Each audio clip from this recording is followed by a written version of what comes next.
offset here with these coefficients, right? The p and the q minus 1, not quite right here, p minus 1b, q minus 1. Well, it's just because, when you're doing this in the discrete case, you don't go to the very ends here for the blue squares. Okay, it's just that's all. And I've just done this also for the case where p is 0. But you can draw a similar picture if you push p out somewhere else. Okay. Okay. Excellent. The algebraic proof, just check both sides. So that's really the message. Nothing there. Okay, but this does lead us to the following theorem. I claim if the big A sub n is bounded, big A sub n being the partial sums of the little a's, and the bn's are decreasing and approaching 0, then the sum of an bn converges. A nice result. Basically saying if these terms, partial sums, are bounded and the bn's are going to 0, you're in good shape. The series converges. Let's go ahead and prove this. Yes. Yes, they have to be positive and decreasing towards 0. Yeah, so maybe I should make that explicit. They're positive.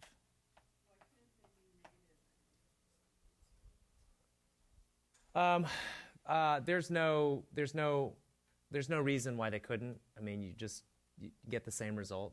Like, why does it have to be strict? Why does it have to be decreasing towards 0 as opposed to going back and forth? Ooh, interesting. That's where the proof comes in. So it's going to be the case that we'll want these things to all have the same sign. And that's the main issue.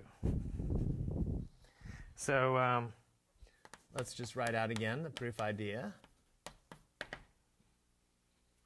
So how are we going to show that this thing converges? Well, we're going to use the Cauchy criterion for series.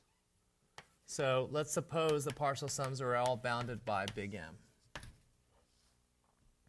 Well, okay. And suppose the bn's are decreasing going to 0. Well, then there exists a big N, such that a little b sub big N is less than anything you like. Okay. But the anything that I want is for a given epsilon. So I forgot to say that.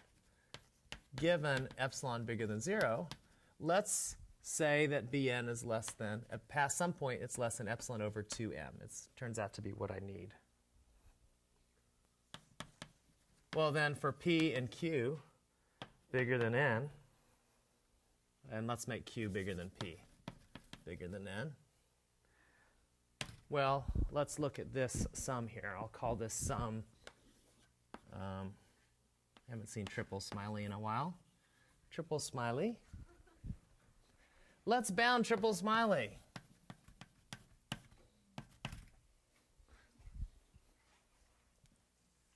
Beep, beep, beep. Okay, triple smiley.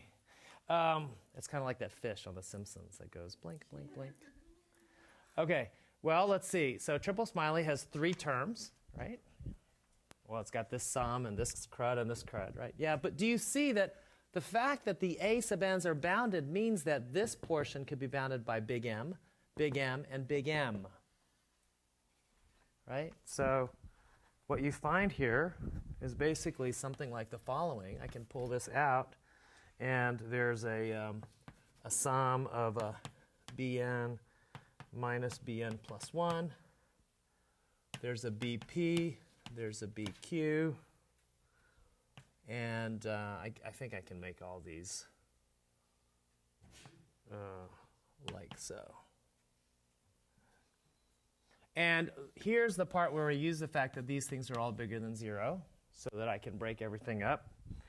And eventually then what you get is this is less than twice m times bp. P is the biggest thing here. N goes from p to q minus 1. But then this is less than twice m b sub n, which is less than epsilon, as desired. I've just bounded the tails by epsilon, and that's what I need for the Cauchy criterion. Okay. Nice. That's a cool theorem. It's even cooler when you apply it to a specific example. So an example where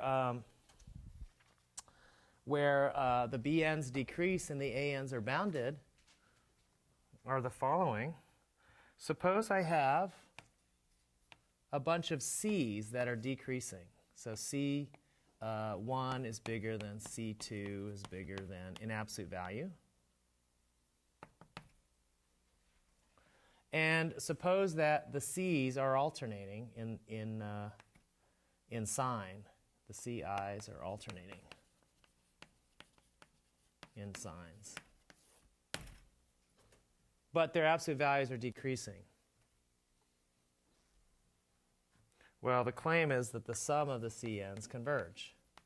And the terms go to 0. CI is alternating sign, and they go to 0.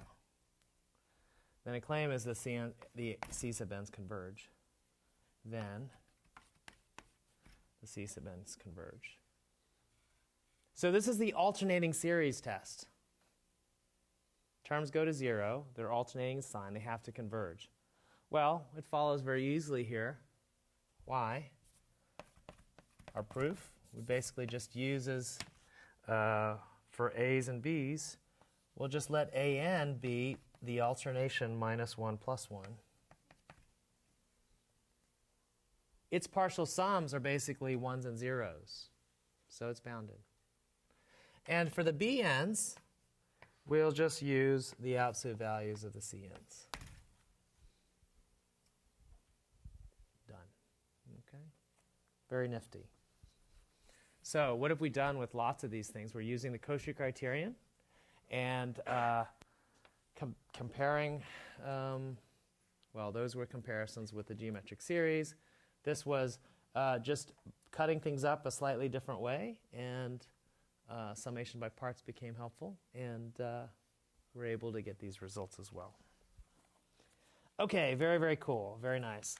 Let's take a couple-minute break. And after the break, I want to talk about absolute convergence, which is a very interesting concept.